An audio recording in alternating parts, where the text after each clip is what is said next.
Coming up on this edition of Outlook TV, Tico Kerr's art exhibit, Body Language. The International Day Against Homophobia and Transphobia. Terminal City Roller Derby. And much, much more. Hello and welcome to Outlook TV. I'm Rebecca Wyman. And I'm Robert Mackay, and you've tuned in to the Queer Magazine news show with the stories that matter the most from coast to coast. We're going to kick it off in Vancouver with the Tico Kerr art exhibit. That's right, this opening is all about body language. We're at the Soma Gallery on South Main to interview Tico Kerr about his latest exhibition, Body Language, that's going to be running throughout the month of May. I paint primarily, a little bit of sculpture, but I've been doing this for about 35 years. Vancouver has really embraced my work, and I've managed to keep growing as an artist for that whole time. Originally, my plan was to be a doctor, and so I went to university and got an undergraduate degree and decided to afterwards go traveling for a couple of months. And I was gone for 6 years, traveling all the world by myself, and during that time I did a lot of drawing and painting and sketchbooks. Traveling and doing a lot of sketches and drawings of the people that I met, the gentle souls that populate Southeast Asia in particular, really kind of kick-started a working relationship with my emotions and how to translate that into art. I like to participate in the institutions that have actually helped me in my particular personal endeavors. And so if I can, give back to health organizations, arts organizations, children's, that sort of thing, I throw myself at it. Can you tell us about body language and what it means to you? Certainly. I wanted to get back into figurative work. Human figure is my first love. And it's been a great opportunity for me to look at how we immediately draw conclusions when we see a figure. First of all, I was looking at homeless people that were kind of wrapped up and we step over in the street. And I was wondering, how do we lose sight of each other, literally? And so I started looking at this kind of wrapped up figure, and as I worked through collage to explore it in a new way, this kind of the social events of the world of refugees, of religious fundamentalists, all those kind of things started to appear in the work. And I started to express all that, and I accumulated a good 200 or 300 collages like this, and then I reached a point where I felt that it was really getting kind of negative. Then the election happened in the country, and the niqab issue became really important. And it was an example of how the tide turned. And so after that, the work started to become more positive, and started to explore more about how Vancouver and Canada is such a welcoming place, a refuge from the rest of the world, and how we have this opportunity to embrace different people. I'm influenced by a lot of artists, and in particular, Francis Bacon is a huge icon for me. He's no longer living, but he invented a new way of seeing and a new visual language in the human figure that I found really exciting. And so this is an homage to him. It's a little portrait of him over my shoulder in the top left-hand corner. And the way I've rendered my face is the way that he melts his figures in his portraiture. For Outlook TV, this is Angus Pratt at the Soma Gallery in Vancouver. Up next, we've got the gay agenda. With Fred Camperman, our executive community producer. Many people are upset at North Carolina passing their LGBTQ law, which discriminates against us queers. Bruce Springsteen and our own homegrown Bryan Adams have canceled their tours there as protest against this discrimination. Also, big companies like Deutsche Bank don't want their branches in the state that discriminates. Why, there's even a porn site, X-Hamster, which blocked their lesbian sex sites so that people who discriminate against lesbians can't turn around and watch lesbian sex. Now, I feel sorry for the lesbians in North Carolina who can't get to their porn. And that's the dilemma of boycotting in a place. I understand how it puts pressure on some states, and even some states have vetoed their discriminatory laws.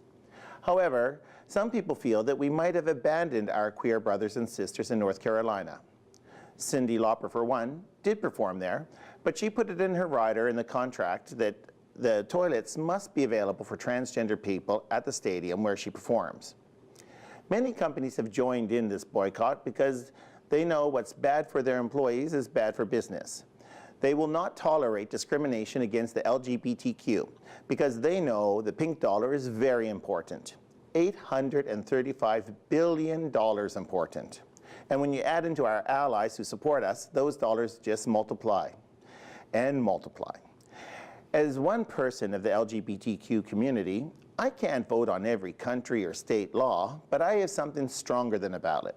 I have a dollar, a pink dollar. That's right, shopping is the most political thing that you can do. And your shopping habits can actually change policy and even laws. So, before your next vacation, check to see which homophobic states like North Carolina you need to avoid. Also avoid any one of the 79 countries which have anti-LGBTQ laws like Jamaica, Barbados, Belize, Cook Islands, and especially avoid Saudi Arabia. Choose to spend your pink dollar in gay-friendly countries like Spain, Australia, Czech Republic, the Philippines with their fabulous drag queens. There's many, many places to go. And in your daily shopping, support companies that support you, like Apple, Samsung, Google, Netflix, HBO, Subway, and even Amazon, Whole Foods, Pepsi, the list goes on.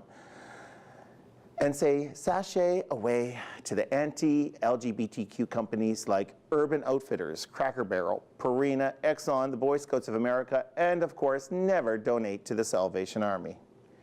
So check the internet before you go abroad or even to the supermarket to make sure your pink dollar is working for you.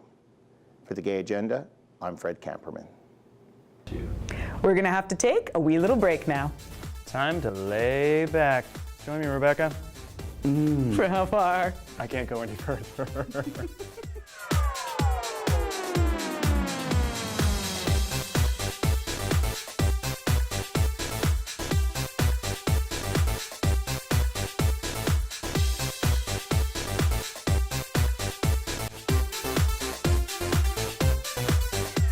Welcome back. You're watching Outlook TV. Up next, we've got the Daily Extra. With Robin in Vancouver. Hi, I'm Robin Perelle, and I'm the editorial director of DailyExtra.com, Canada's gay and lesbian news source. Here are some of the stories that have been making headlines. The Vancouver School Board has decided to save its LGBT mentor position, at least for now. In early April, we reported that the board was planning to cut the position, along with $24 million in cuts to the district's funding overall. But an outcry from community members, and especially from queer youth, convinced the school trustees to preserve the position. As Kate Fry, a grade 12 student at Lord Byng Secondary, told a packed public consultation on April 14th, I asked the board to consider that by removing the anti-homophobia mentor, they are removing for some of us one of the few, possibly the only, adult available to them as a support and advocate. Dylan Reed, who recently graduated from Lord Byng, agreed. The LGBT mentor gives students the confidence to be who they are in their school and to feel safe in their own schools to be LGBTQ and to be out, Reed said.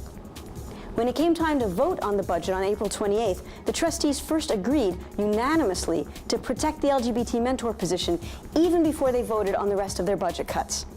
In the end, they rejected all their proposed budget cuts. The school board now has until the end of June to find a way to balance its budget.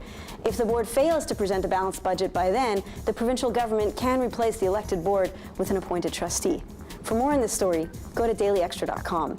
In Alberta, the education minister is still reviewing the school board's draft LGBT policies after ordering public and private schools to develop such policies by March 31st. In the meantime, Daily Extra went behind the scenes to interview two Catholic school trustees who tried to convince their peers on the Edmonton Catholic School Board to pass stronger policy to support trans and queer students in their schools.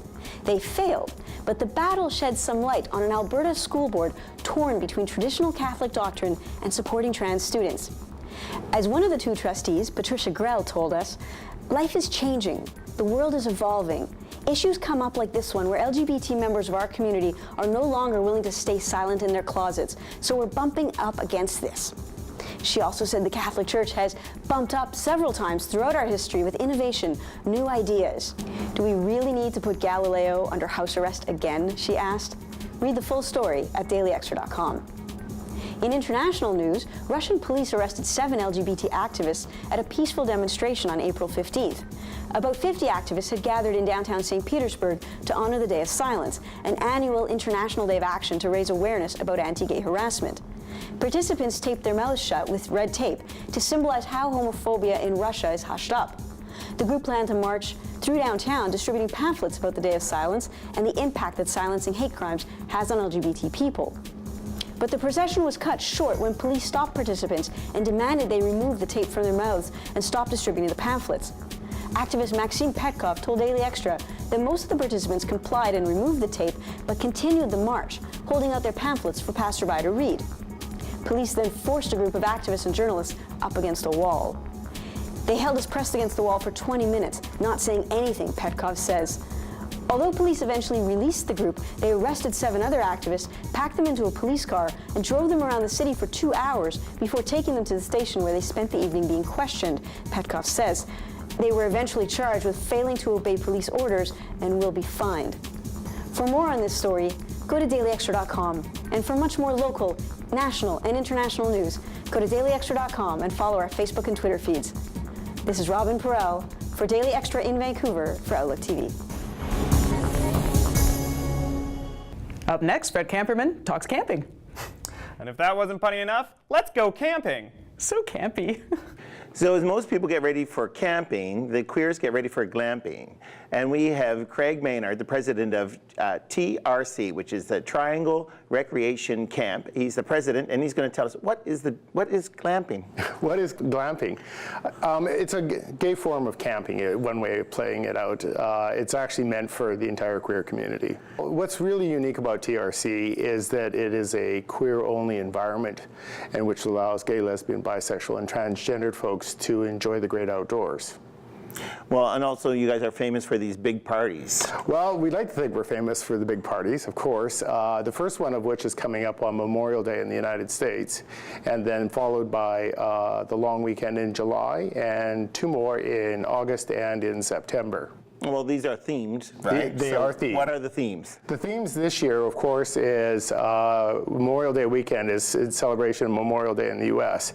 Black Forest Party is the one everyone is quite often familiar with, and that's on July 1st, leading up to and including July 4th. So it's the extra special long weekend this year. Well, one of the great experiences from a Canadian perspective is actually on the Black Forest weekend, and we have the Great Canadian Heel Toss occurring there. Now, What's that? As you can imagine, we're talking about women's high heel shoes being tossed at X number of meters down a road. Like this way? Yeah, but tossed by using your feet. So the experienced heel wearer, shall we say, who has experience in flicking their heels off, has an excellent opportunity to take home the prize. And what's the prize? It's basically a giant trophy and a lot of bragging rights. And how far is the biggest distance somebody's tossed one of these heels? I think we're looking at about 50 meters. Oh. Yeah, no, I think that, I could be wrong, maybe 30 meters. But I think it's close to 30 meters. That's a good It's a good kick. After that, we have our famous underwear foam party right after Vancouver Pride. Excellent. That's the weekend after Vancouver Pride. And of course, on the Mardi Gras theme always prevails on the Labor Day weekend. Well, and of course, I mean, people go for the big camp extravaganzas, chandeliers in the trees. But what about the other weekends? Well, what really makes TRC fascinating is apart from the great glamping experience that you'll have at those parties, you also have a great chance to enjoy the wilderness, the outdoors, the perfect thing that you think about when you had camping experiences as a child. But the added twist, of course, is it's in a queer-only environment. So you get a chance to, if you want, enjoy the quiet and solitude of a river and campground and campfires and getting to know local people. Also, you have the opportunity, if you happen to have an RV, to bring it down and enjoy that kind of experience as well. Well, it sounds great. Well, for those people who want to go camping or glamping, check out the website here, and you'll see Craig there. You bet. Thanks for coming in. My pleasure. We're going to have to take another little break now. I'm feeling uncreative, so I'm going to start making my own art and do some finger painting. I'm Kevin Newman. And I'm Alex Newman. And you're watching Outlook TV.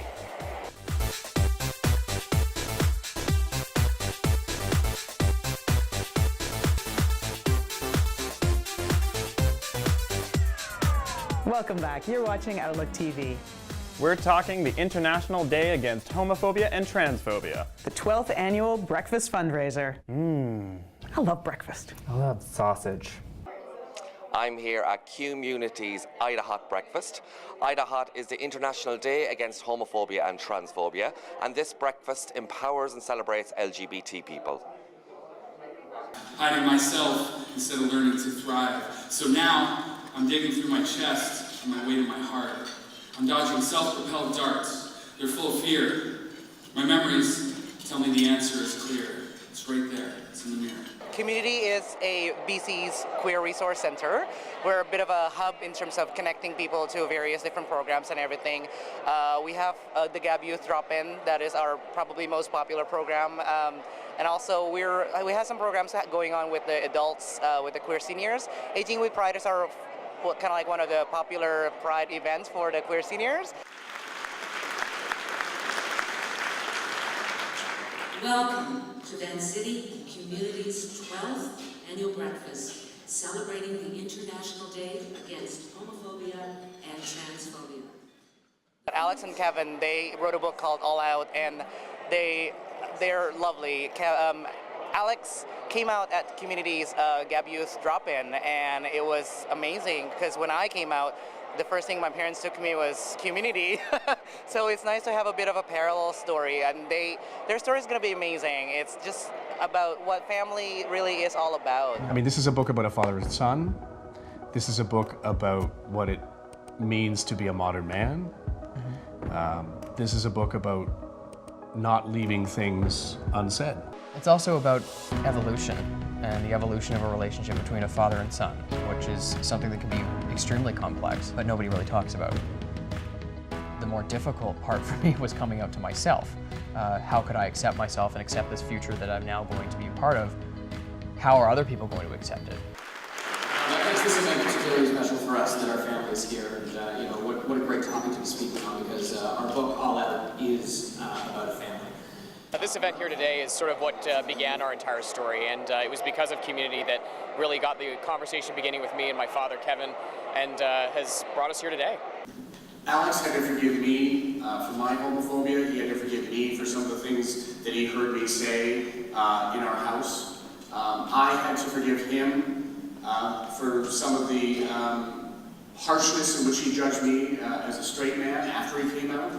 And it was that sort of path back together over time that allowed us each, and allowed our family anyway, to get to this point where we are today. Yeah, and actually Community, or Gab as it was called, was a place that we turned to his parents when Alex first came out, because we wanted him to have a healthy experience and begin to explore who he truly was with safety and with kindness. Would you have any advice for parents that are coming into your situation now? What would your advice be for those people?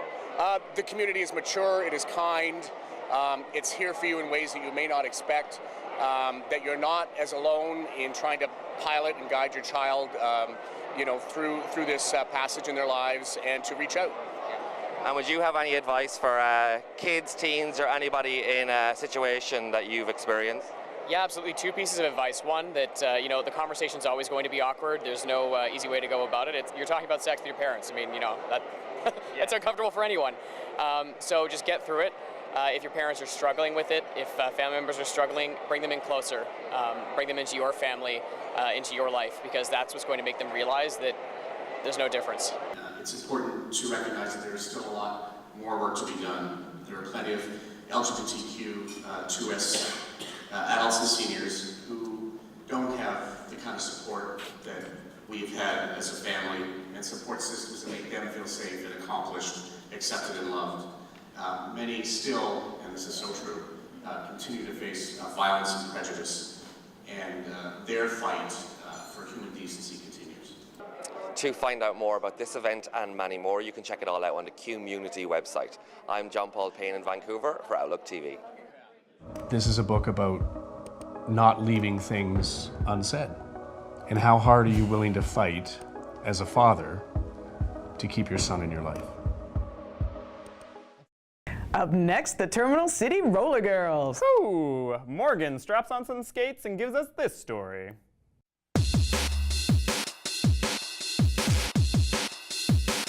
Hi, I'm Morgan Strug, and we're here at the Royal City Curling Club in New West to talk to the Terminal City Roller Girls. The best descriptor I've heard for it is it's like playing speed chess while people throw bricks at you. So there's that level of physicality and endurance that's required, but at the same time it requires so much brain power. And you'll see tonight all the different strategic positions that players need to assume together to get their jammer through or to impede the other jammer. I love it. It was the positive life change that I needed. It's been so much fun.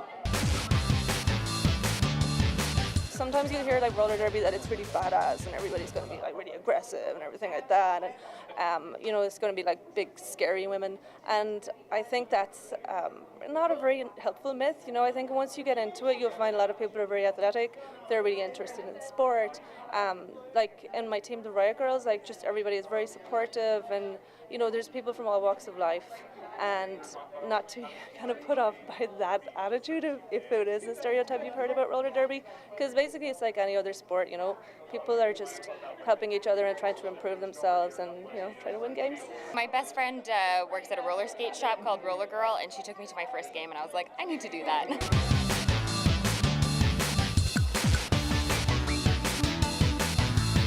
I love the community. That's one of the reasons why I'm still in Vancouver, is because I really love my team and the other queers that are in Vancouver. So those are the reasons why I'm here. And that's why I love the sport, is the community. And I've never done sports before, so I feel really badass when I play derby.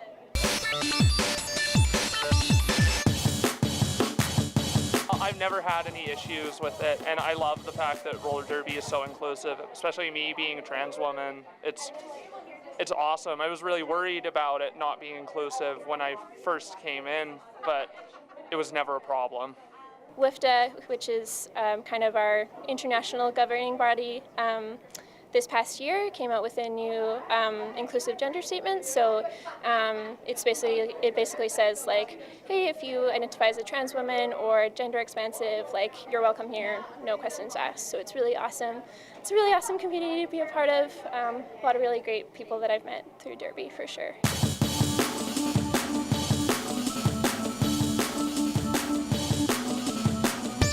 Roller derby has a very concrete set of rules that promote skater safety. So first of all, you're looking at all of your equipment. You have your helmet, your elbow pads, your wrist guards, your knee pads, your mouth guard. Never forget your mouth guard. You got to show that flashy smile. But there are also very specific rules that prevent injuries. So for example, the back block penalty. If someone comes at you and hits you in your mid-back and you fall over, you lose position, that is a penalty, because you don't want players going around hitting people in the spine. So that's one way that our rules work towards improving skater safety. So the Fresh Meat programs is something that goes through the fall. There are tryouts generally in August or September. There is, however, a program before that called Raw Meat that's open to everyone. It's every Saturday generally, and anyone can learn the basic skills there that they will need in Derby later. Shoot us an email at recruiting@terminalcityrollergirls.com. Show up to Raw Meat. All you need are a pair of skates and a few specific key components of gear. You can do it. If anyone can do it, you can absolutely do it. This is Morgan Strug reporting from New Westminster for Outlook TV.